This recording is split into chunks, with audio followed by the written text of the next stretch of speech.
G'day and welcome to Hef's Homebrew. Today I am going to try something different with my next batch of homebrew and document at least a little bit of the brewing process, and then eventually move on to the tasting once this one is ready. So I'm brewing a coffee and chocolate milk stout.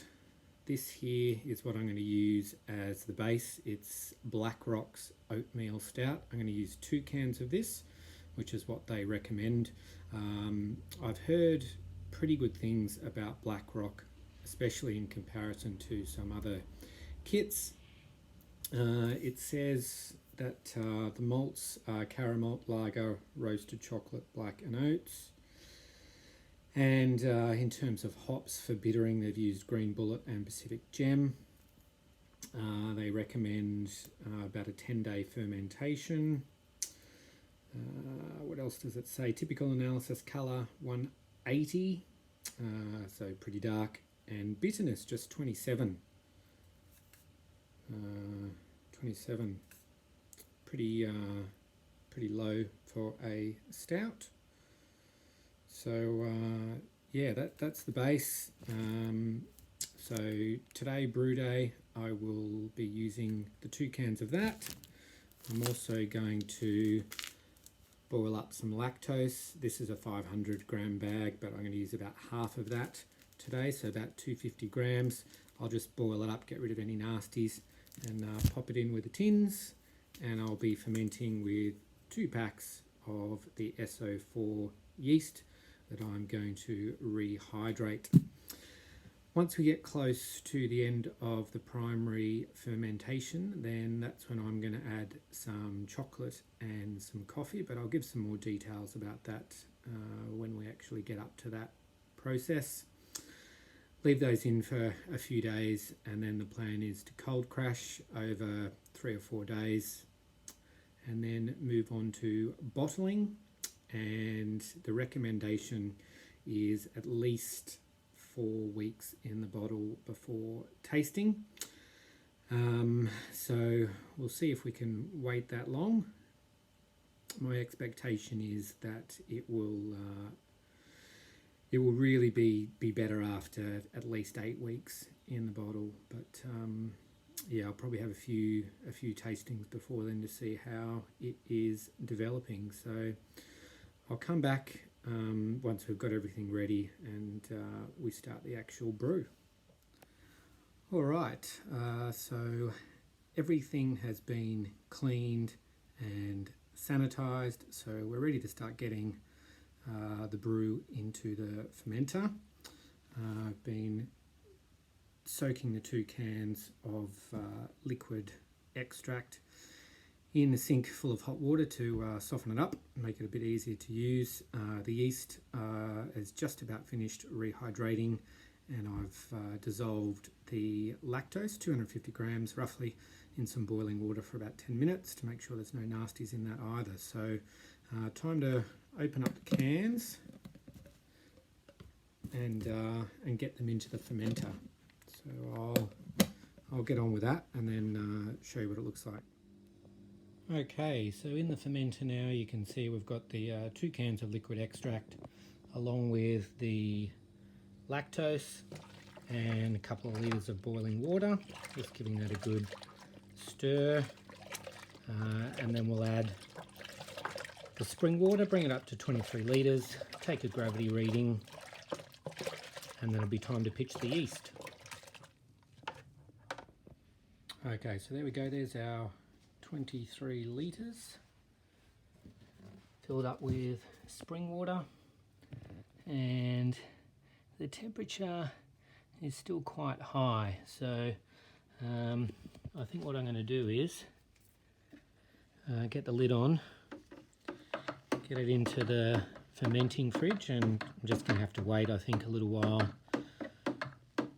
for it to cool down until I can pitch the yeast. Just make sure we got plenty of air into it. It smells delicious. It's nice and dark. It's very thick. So yeah, we'll get the lid on. We'll take a gravity reading and get it into the fridge to let it cool down. Okay, so I've taken a sample, had a taste of it. It's quite sweet. You can definitely taste the lactose at the moment, but once the coffee goes in, that should balance it out. It's got beautiful roasty notes as well coming through from the liquid extract, obviously, and you should be able to see that we've got a starting gravity of 1050.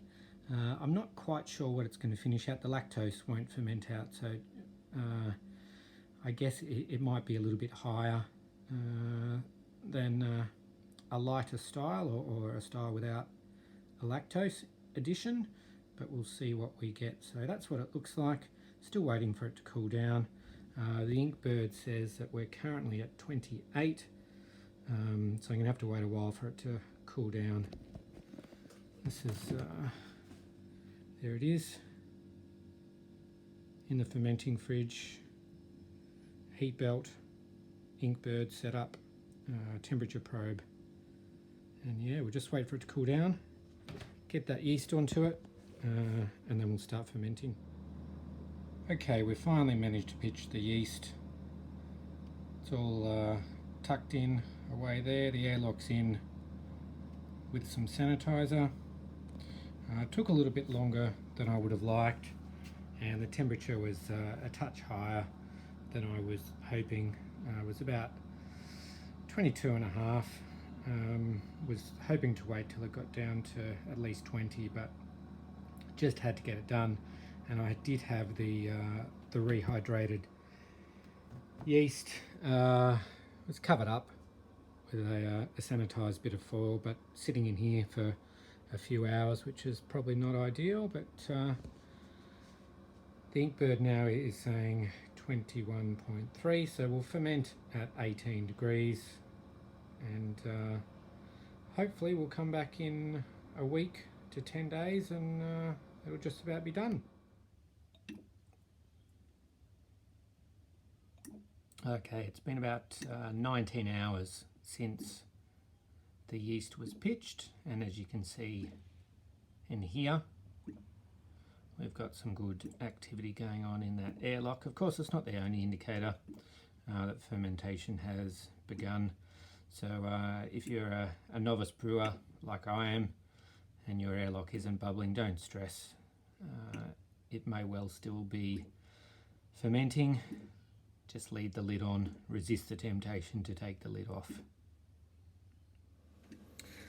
Okay, and here we are on bottling day. Just thought I'd let you know how everything has gone so far and the additions that I've made. It's been about 18 days since the wort went into the fermenter. As you saw in the short previous clip, we did have some vigorous airlock activity. That didn't continue for too long, only for a couple of days. I didn't come back to it until a full week had passed, and I took a gravity reading on that 7th day, or after 7 days, and it was still sitting at 1030. So I pretty quickly came to the conclusion that fermentation had stalled. I was expecting it to just about be finished by then, and should have been considerably lower than 1030. So it had been at 18 degrees. I bumped it up to 20 for a couple of days, and then up to 21 for a couple of days after that. And we did manage to get down to 1022, which is still a bit higher than I thought it was going to be. But there you go. And once bottled with the old carbonation drops, that should get us up to an ABV of about 4.2%, which is a little bit lower than I was hoping for. I was hoping for about 4.5, but can't do much about that now. 4.2 is not too bad. I did, after 10 days, do a coffee addition and a chocolate addition. So what I did with coffee was just got 23 grams of coarsely ground beans and cold steeped the 23 grams in 230 mils of pre-boiled water, room temperature, chucked it in the fridge for 24 hours. And then with the chocolate, I got 200 grams of these cacao nibs, boiled them up in a couple of litres of water for about 10 minutes. And then got both the coffee and the chocolate and just strained them into the fermenter through a sanitized muslin bag. Left that for 48 hours and then started the cold crash. It's cold crashed over 4 days, got it down to 3 degrees for the last 48 hours. And here we are ready to bottle. Bottles are all cleaned, just waiting to be sanitized, and then add the carb drops. What I'm going to do is, normal practice with long necks would be to add 2 carb drops per bottle. But what I'm going to do for maybe 4 or 6 of the bottles, I'm only going to add 1 carb drop just to experiment a little bit with the amount of carbonation. I prefer my stouts to be reasonably low in terms of carbonation. I think it just keeps it nice and smooth. My preference really is for nitro, to be honest, but obviously you can't do that when you're bottling at home. So we'll see how that goes. And what I've done is pour myself off a sample. I haven't sampled it since the coffee and chocolate went in, so I'm interested to see what it's like. It looks pretty good. It's not overly dark. It's kind of a dark brown more than anything. Aroma.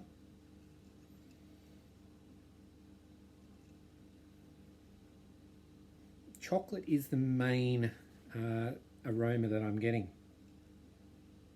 It smells just like the cacao nibs when they were boiling up. Yeah, so it smells really good. Hopefully some of the coffee comes through in the taste as well as the chocolate. Let's see.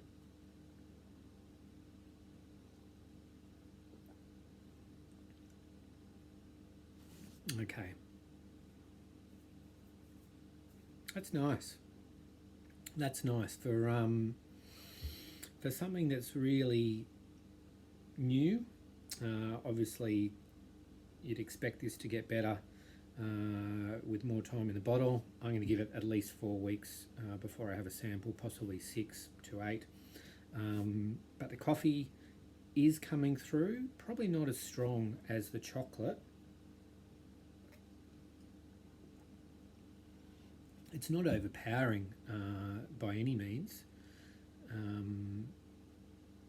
There's a and a little bit of the coffee bitterness coming through as well at the end. I'm keen to see how this one turns out. It's quite light in terms of body. I wouldn't mind it being a little bit more full, a little bit fuller. But that's not too bad at all. The lactose isn't really providing a big hit of sweetness, but I'm assuming what it is doing is balancing out any bitterness that might have existed in the kit and also in the coffee. But I'm impressed. So anyway, we'll put that aside. I'll get on to sanitizing the bottles, getting the carb drops in, and then bottling, and I'll let you know how it goes once it's all in the bottles. All right, as you can see, the fermenter has been all but emptied, and in here we have 28 long necks bottled, filled with the coffee choc milk stout. 6 long necks have only 1 carbonation drop, and the remaining 18 have the recommended 2. So I'll cover them up, close the door, and we'll leave that sitting inside the fridge at 18 degrees to condition, and we'll come back for a tasting. All right, here we are on tasting day. The bottles have been conditioning at 18 degrees for 4 weeks now. So although it's probably not going to be at its best, I think that it is certainly had enough time to make it worth sampling. So I've got 2 bottles here, one that had the 1 carb drop and one that had 2 carb drops.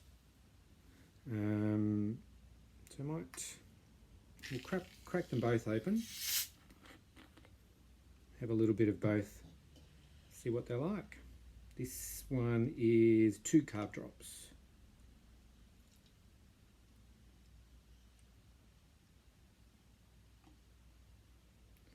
There it is.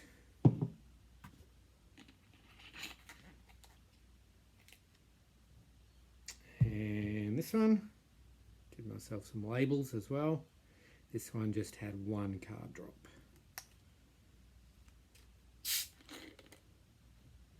Still a good hiss and some smoke. I don't like my stouts too carbonated. My preference actually is for nitro, as I think I said earlier in the video. Let's have a look, shall we? Okay, 2 carb drops. I did pour with a head, but that's dissipated already. And this one here just had 1 carb drop. Can't see much of a difference actually. Both are, as you'd expect, same colour. That's pretty dark. Not getting much light through that at all. And the aroma. Yeah, I can definitely get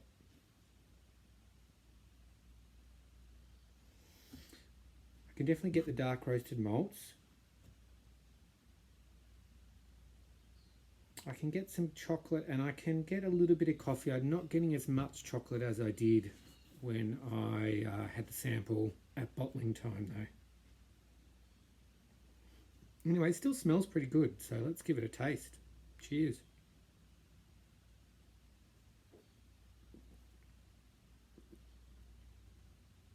Yeah, okay.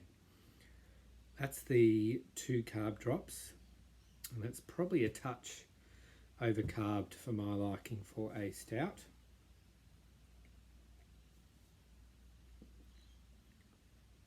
It's pretty light in body.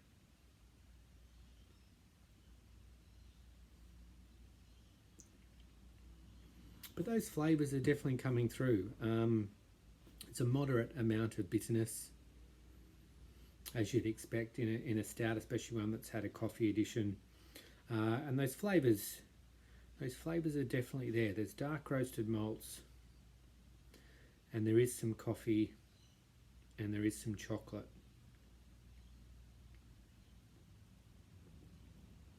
Let's try the 1 carb drop. Yeah. Overcarbed. 2 carb drops, too much.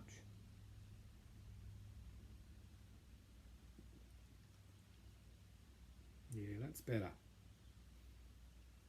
I think there is just a touch of kit twang. There's not much. It's mostly been covered up or eliminated.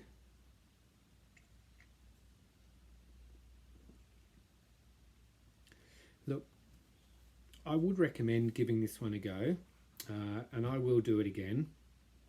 Obviously, it's still a bit young now anyway. I think it will get better.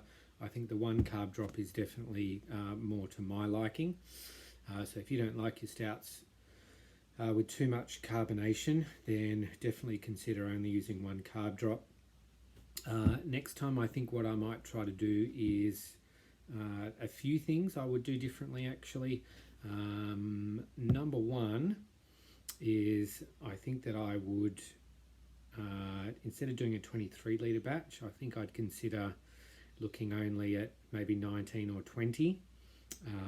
It's a little bit light on body, a little bit light on ABV probably as well for a stout. I would also consider whether it's in the form of powdered extract, liquid extract, or even trying a cold steep, adding some malt, chocolate malt or dark malt extract, something like that as well, to give it a bit more body, boost the ABV a bit.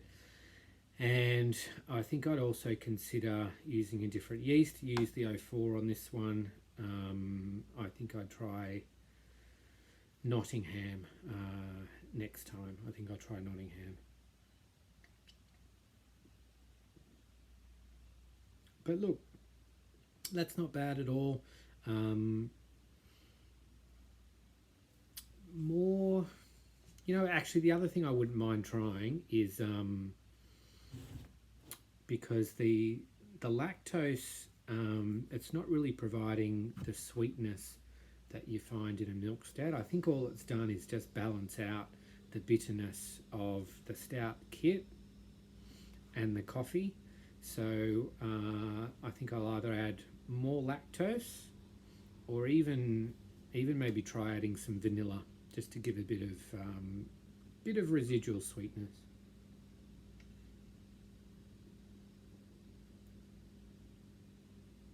Yeah, but it's not bad. It's not bad, especially the one with the carb drop. Not bad at all. The flavors are there. It's not that it's lacking in flavor. It does have a fair amount of flavor, but I wouldn't mind that coffee and chocolate just shining through a little bit more.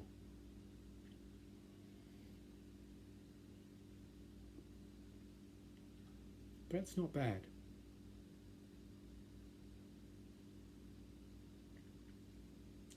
Cost wise, I did crunch some numbers, and it cost me about $70 all up to brew this one, which is quite expensive, I guess, for a kit brew, but still works out about $2.50 per long neck.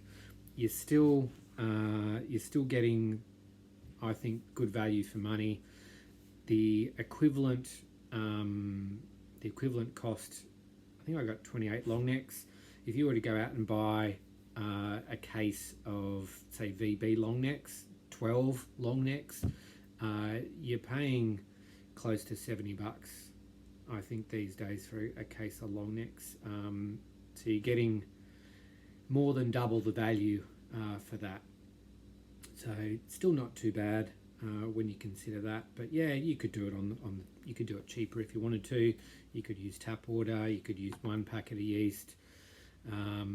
Instead of using the nibs for the chocolate, you could just try using cocoa powder or something like that. Or in fact, you could leave the coffee and the chocolate out and the lactose, and just brew the kit as is. That would be the cheaper way of going about it if you're after cheap beer. So let's try and give it a rating. Another sip.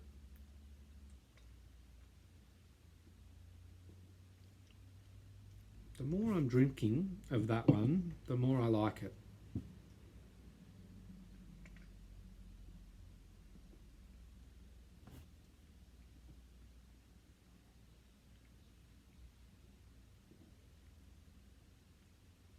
Yeah, it's a very drinkable stout, and I'm really interested to see how it goes with aging. As is, I'm still more than happy to give it a 4 out of 5. I'm happy that I added the lactose and the chocolate and the coffee. I think that was worth it. Maybe a little bit more next time, as I've said, but there's plenty of flavour there. I don't know if I'll bother doing another video of the tastings, but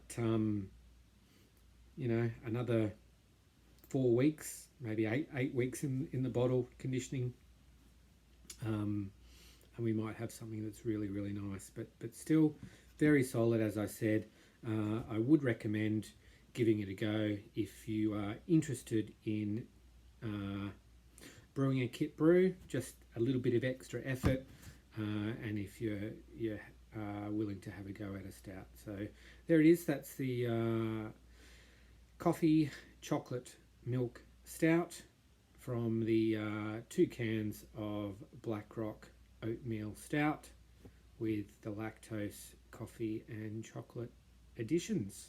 And yeah, I would definitely recommend, just as I said, the 1 carb drop rather than 2. So there you go. It's a long video, I know, but thanks for watching Hef's Homebrew.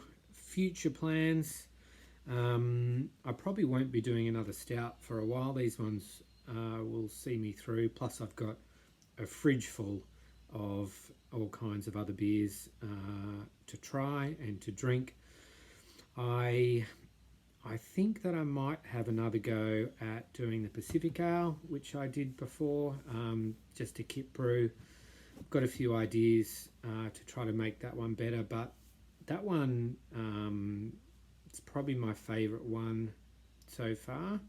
It got better with age, as they all do, of course, and I really enjoyed drinking that one, so I think I'll give that one a go again when the time is right. So yeah, again, thanks for watching Hef's Homebrew, and we'll catch you next time. Sorry, back again. Look, as I've worked my way through this and it's warmed up, the flavours are really starting to come out of the beer more.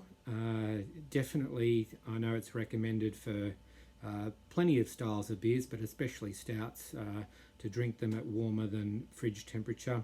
The chocolate aroma and taste is definitely more pronounced now that the beer's had a chance to warm up. And the coffee's coming through as well. Really happy, really happy. And it, as I said previously, it really should get better with age. Ideally, you know, it's something that I'd be able to let sit for a couple of months. Plastic bottles, not so great for aging beer, but it'll take me a while to get through it anyway. So looking forward to it. Definitely the 1 carb drop instead of 2. Catch you next time.